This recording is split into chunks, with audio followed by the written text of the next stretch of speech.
अस्सलामु अलैकुम वरहमतुल्लाहि वबरकातुह। આજે આપણે ધોરણ 6 માં જનાબ કુતબુદ્દીન મોઅલ્લિમ બોયઝ પ્રાઇમરી શાળામાં પાર્ટ 2 એમાં ફાઇલ અને ફોલ્ડર. હવે આજે આપણે લાઇબ્રેરી કેવી રીતે ખોલવાની એટલે કે ચાલુ કરવાની, લાઇબ્રેરી ક્યાં આવે, કઈ કઈ લાઇબ્રેરી છે, ફાઇલ ફોલ્ડર કેવી રીતે બનાવવાનું એ બધું આપણે જોવાના છીએ. તો શરૂઆતથી લઈને અંત સુધી આ વિડીયો જોતા રહેજો. હવે સૌથી પહેલાં તો તમારે સ્ટાર્ટ મેનુમાં જઈને, જે તમારી ચોપડીમાં છે જ, પાના નંબર 14 ઉપર તમે જોશો તો લાઇબ્રેરી ખોલવા. તો હવે સૌથી પહેલો તો અહીં સ્ટાર્ટ મેનુમાં જઈને આ જે છે ડોક્યુમેન્ટ્સ, પિક્ચર્સ, મ્યુઝિક્સ, આ જે કહેવાય છે લાઇબ્રેરીઝ, બરાબર. હજી પણ એક લાઇબ્રેરી છે. જો તમે આ ડોક્યુમેન્ટ ઓપન કરશો તો અહીં તમને એક બીજી લાઇબ્રેરી જેનું નામ છે વિડીયોઝ, આ તમને જોવાય છે.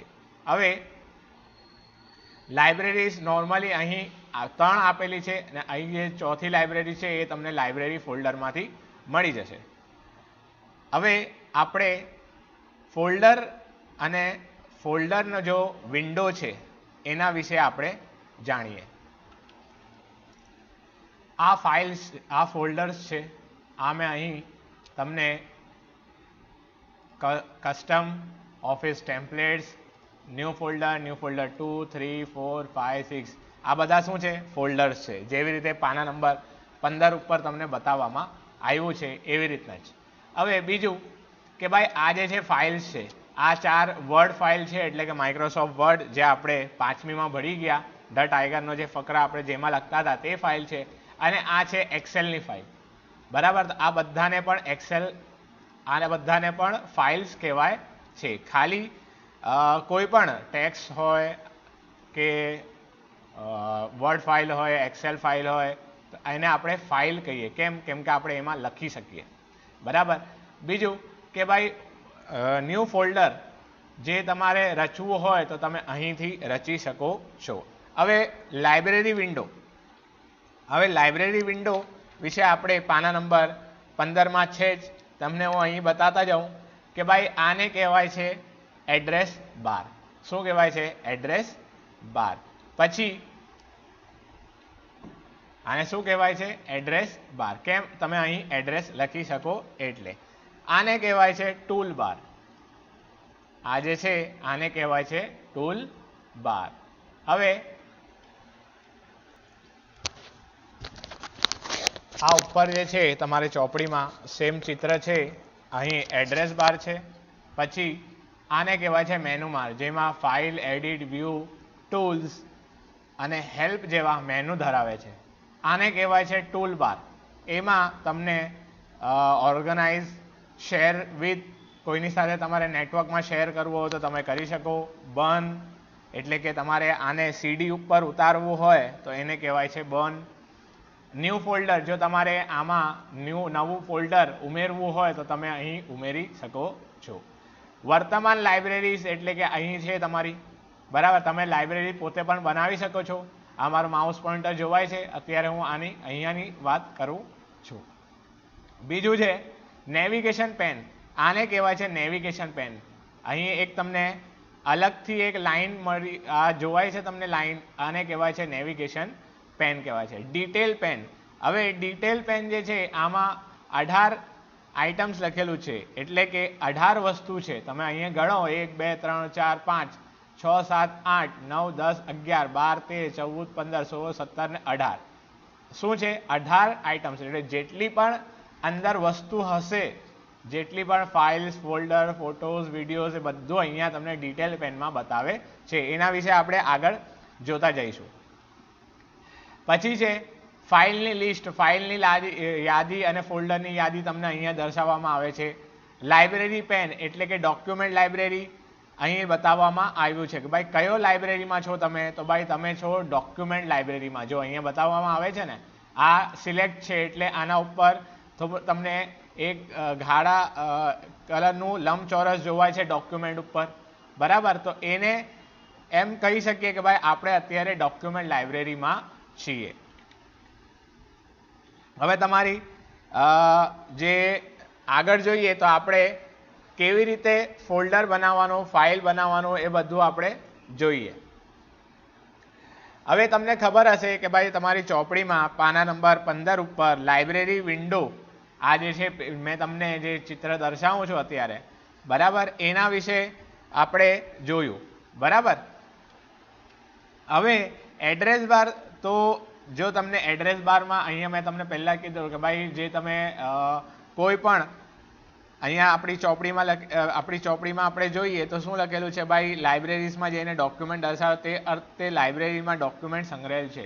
બરાબર. અહીં આપણે લાઇબ્રેરીઝ જોવાય છે અને અહીં આપણે ડોક્યુમેન્ટ જોવાય છે. તો એનો મતલબ શું કે ભાઈ આ જે લાઇબ્રેરીઝમાં આપણે અત્યારે ડોક્યુમેન્ટ્સમાં છીએ. જો તમે અહીંયાથી મ્યુઝિક સિલેક્ટ કરો અથવા પિક્ચર સિલેક્ટ કરો તો અહીંયા ડોક્યુમેન્ટની જગ્યાએ શું આવી જશે? તો ભાઈ ડોક્યુમેન્ટની જગ્યાએ શું આવશે? તો ભાઈ ડોક્યુમેન્ટની જગ્યાએ પિક્ચર્સ આવી જશે. તો લાઇબ્રેરી વિન્ડો, કઈ લાઇબ્રેરીમાં છો તો તમે જોવું હોય તો તમે આ અહીં જે તમને લાઇબ્રેરી પેન બતાવવા આપી છે એના ઉપરથી પણ તમે સમજી શકો, અને અહીં તમને એડ્રેસ બારમાં પણ લખવામાં આવે છે, જેનાથી તમે સરનામું એનું મેળવી શકો છો. બીજું છે આપણું મેનુ બાર. બીજું કયું છે ભાઈ? Menu bar. તો તમે અહીં જોઈ શકો ભાઈ મેનુ. તો ભાઈ મેનુમાં અલગ અલગ મેં તમને કીધું ફાઇલ, એડિટ, વ્યૂ મેનુ, અલગ અલગ મેનુ ધરાવે છે. Tool bar. ટૂલ બાર કયા છે? તો ભાઈ ટૂલ બાર અહીં છે. આ જે છે ટૂલ બાર છે. કયો છે? આ ટૂલ બાર છે. તો ભાઈ ટૂલ બાર શું કરે છે? તો ફાઇલ અને ફોલ્ડરનો દેખાવ બદલા, ફાઇલની સીડીમાં કોપી કરવી વગેરે. જે મેં તમને કીધું કે બર્નથી શું થશે કે ભાઈ ફાઇલ્સની સીડીમાં તમારે ઉમેરવી હોય તો તમે ઉમેરી શકો છો. Library pane. હવે લાઇબ્રેરી પેન આપણે જોઈએ તો લાઇબ્રેરી પેન અહીંયા શું દર્શાવે છે? તો લાઇબ્રેરી પેન તમે જે લાઇબ્રેરીમાં છો તેનું નામ દર્શાવે છે. મેં તમને આગળ પણ કીધું કે ભાઈ એનું નામ આવશે. દાખલા તરીકે અત્યારે તમે અહીં ડોક્યુમેન્ટ લાઇબ્રેરીમાં છો. જો તમે નવી લાઇબ્રેરી બનાવી જેનું નામ તમે તમારું પોતાનું નાખ્યું, બરાબર, તો અહીં તમારું જે નામ જે તમે નવી લાઇબ્રેરી બનાવી એનું નામ દર્શાવવામાં આવશે. ને નીચે જેટલી વાર ફાઇલ્સ, ફોલ્ડર, ફોટોસ, વિડીયોઝ જેટલા પણ હશે એ બધું તમને અહીં જે છે અહીં બતાવવામાં આવશે. ફાઇલ લિસ્ટ, બધું લિસ્ટિંગ જે છે અહીં નીચે એની નીચે થાય છે. હવે આગળ જોતા 5મા પોઈન્ટ ઉપર આવીએ તો 5મા પોઈન્ટ ઉપર ફાઇલની લિસ્ટ છે, જે અહીં તમને દર્શાવવામાં આવે છે. હવે ફાઇલની સાથે ફોલ્ડર પણ આવે છે, ફાઇલ્સ પણ આવે છે. નેવિગેશન પેનમાં શું આવે છે? તો ભાઈ નેવિગેશન પેનમાં તમારા કમ્પ્યુટરમાં ફાઇલ અને ફોલ્ડર વચ્ચે કામ કરવા માટે તેનો ઉપયોગ થાય છે. હવે જો તમારે દાખલા તરીકે ભાઈ ડાયરેક્ટ તમારે કોઈ ડોક્યુમેન્ટ સીમાં ચાલ્યા જવું હોય, કમ્પ્યુટર્સમાં ચાલ્યા જવું હોય તો આ જે છે આ શું છે? નેવિગેશન પેન એક શોર્ટકટ છે. જેવી રીતે શોર્ટકટ છે, શું છે? શોર્ટકટ છે. જો તમારે ડોક્યુમેન્ટ લાઇબ્રેરીથી ડાયરેક્ટ વિડીયોઝ લાઇબ્રેરીમાં જવું હોય તો તમારે શું કરવાનું? અહીંથી ડાયરેક્ટ વિડીયોઝ ક્લિક કરશો તો તમે ઓટોમેટિક વિડીયોની લાઇબ્રેરીમાં ચાલ્યા જશો. ડિટેલ પેન શું કરે છે? તો ભાઈ ડિટેલ પેન ફાઇલની યાદી, પસંદ કરેલી ફાઇલ કે ફોલ્ડર વિગતો દર્શાવે છે. જેટલી પણ વિગત હશે એ બધું તમને ડિટેલ્સ પેનમાં જોવા મળી જશે. જો તમે ફાઇલ કે ફોલ્ડર ઉપર માઉસ પોઇન્ટર મૂકશો તો ડિટેલ પેન તમને લખેલું નામ, ફાઇલમાં છેલ્લા કરેલ ફેરફાર, તારીખ વગેરે દર્શાવશે. જેવી રીતે અહીં હું અત્યારે એક ફાઇલ ઉપર ક્લિક કરું છું, અહીં મેં એક ફાઇલ ઉપર ક્લિક કરું છું તો આ મને અહીં ડિટેલ પેન શું બતાવે છે? તો ભાઈ ટાઇટલ, ઓથરનું નામ એટલે કે કોણે રચ્યું, તમારે ઉમેરવું હોય તો તમે ઉમેરી શકો. એની સાઇઝ કેટલી છે, ડેટ ઓફ મોડિફિકેશન એટલે કે ક્યારે એમાં કંઈ ફેરફાર કર્યા કે ક્યારે બની એ તમને અહીં ખબર પડી જશે. એનું નામ શું છે? તો અહીંયા છે. સ્ટેટસ શું છે? તો ભાઈ તમારે અહીંયા મૂકવું હોય તો તમે મૂકી શકો. સબ્જેક્ટ શું છે એટલે કે વિષય શું છે તમે અહીં બધું તમને જોવા મળી જશે. દાખલા તરીકે મેં તમને કીધેલું કે ભાઈ હું અત્યારે વિડીયોઝમાં જાઉં તો વિડીયોઝમાં મતલબ અહીંયા તમને શું વિડીયોની લાઇબ્રેરી આવી જશે. હવે અહીંયા જે છે તમે ડોક્યુમેન્ટમાં જોઈ શકો છો કે ભાઈ ડોક્યુમેન્ટમાં અત્યારે કોઈ પણ બર્નનો એક ઓપ્શન નથી આવતો. હવે કોઈને સિલેક્ટ કરું છું તો અહીંયા એક 4 ઓપ્શન આવી જાય છે. આ કયો પેન છે? તો ભાઈ આ છે. આ કયો પેન છે? તો ભાઈ આ છે ટૂલ બાર. બરાબર. તો અહીં એક ફોલ્ડર ઉપર મેં સિલેક્ટ કર્યું તો અહીંયા હું બદલાવી ગયો. એક ફાઇલ પર સિલેક્ટ કરું તો અહીં બદલાઈ ગયું. તમને જોવાય છે? બરાબર. આ જે છે અહીં એક બીજી વસ્તુ છે જેનાથી આપણે આને large icons, small icons, extra large icons જે તમારે જેવી રીતે તમારે મૂકવું હોય તમે મૂકી શકો છો. હવે જ્યારે હું મ્યુઝિક લાઇબ્રેરી પર જાઉં તો અહીં જે બધા જે છે ટૂલ બાર ઉપર બધા જે ઓપ્શન છે એ બદલાઈ જાય છે. પિક્ચર્સ પર જાઉં તો અહીં બદલાઈ જાય છે, વિડીયોઝમાં જાઉં તો બદલાવે છે, લાઇબ્રેરીમાં જાઉં તો આ જે નોર્મલ લાઇબ્રેરીને જે 4 લાઇબ્રેરી અત્યારે છે એ તમને મળી જશે. હું નવી લાઇબ્રેરી ક્રિએટ કરું, એનું નામ હું રાખું એંગ્લો JK MBBS, તો આ એક નવી લાઇબ્રેરી બની ગઈ.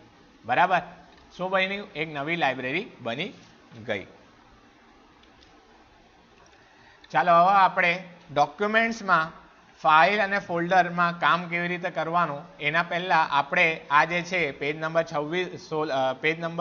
16 ઉપર આપણે ફાઇલ અને ફોલ્ડર્સ બનાવવાના છીએ. તો સૌથી પહેલાં એના માટે હું ડોક્યુમેન્ટ લાઇબ્રેરીમાં જાઉં છું અને એમાં ન્યૂ ફોલ્ડર અહીંથી હું લઉં છું. ન્યૂ ફોલ્ડર અહીંથી લઉં છું. તમે એના ઉપર રાઇટ ક્લિક કરીને ન્યૂ કરીને અહીંથી પણ ફોલ્ડર લઈ શકો છો. બંને વસ્તુ ચાલશે. બરાબર, તો હું અત્યારે રાઇટ ક્લિક કરું છું. આ જે સફેદ કલરની જગ્યા છે અહીં રાઇટ ક્લિક કરું અને ન્યૂ ફોલ્ડરથી ફોલ્ડરમાં જઈને હું એક જે આપણું પેજ નંબર 16 ઉપર તમને જોવા મળી જશે, જો યલો કલરનું જે બોક્સ બનાવ્યું છે એમાં ડોક્યુમેન્ટ લાઇબ્રેરીમાં જઈને આપણે સ્પોર્ટ્સનું એક ફોલ્ડર બનાવવાનું છે. SPORTS, સ્પોર્ટ્સનું એક ફોલ્ડર બનાવ્યું.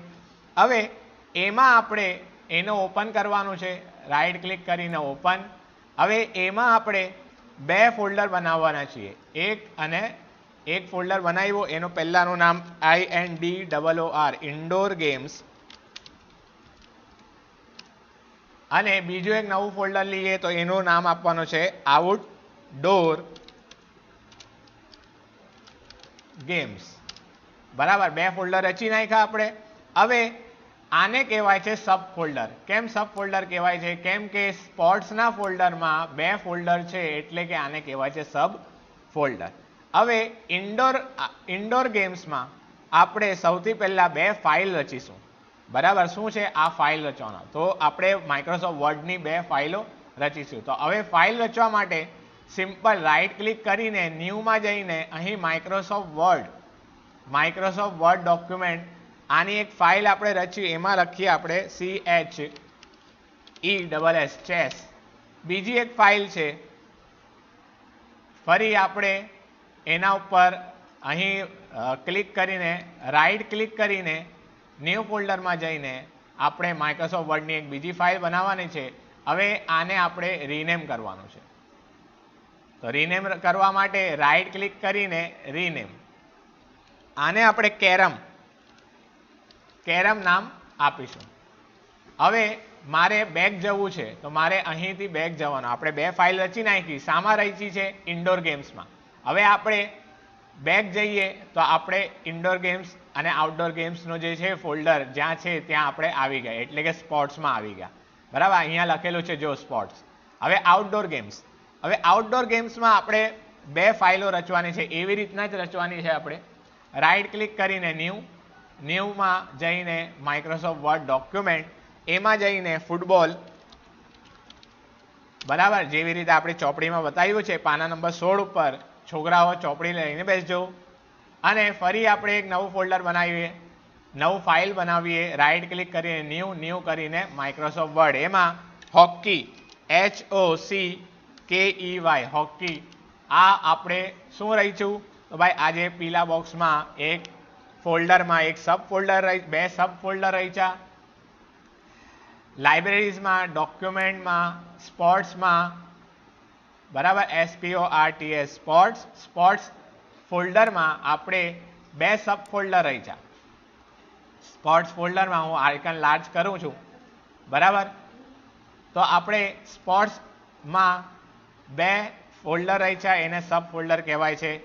આઉટડોર ગેમ્સ અને ઇન્ડોર ગેમ્સ. આઉટડોર ગેમ્સમાં હોકી અને ફૂટબોલ, ઇન્ડોર ગેમ્સમાં ચેસ અને કેરમ. આ રચી નાખ્યા. હવે ફાઇલ અને ફોલ્ડરમાં કામ કરવું એ આપણે બીજા ભાગમાં જોઈશું, બીજા પીરિયડમાં જોઈશું. Thank you.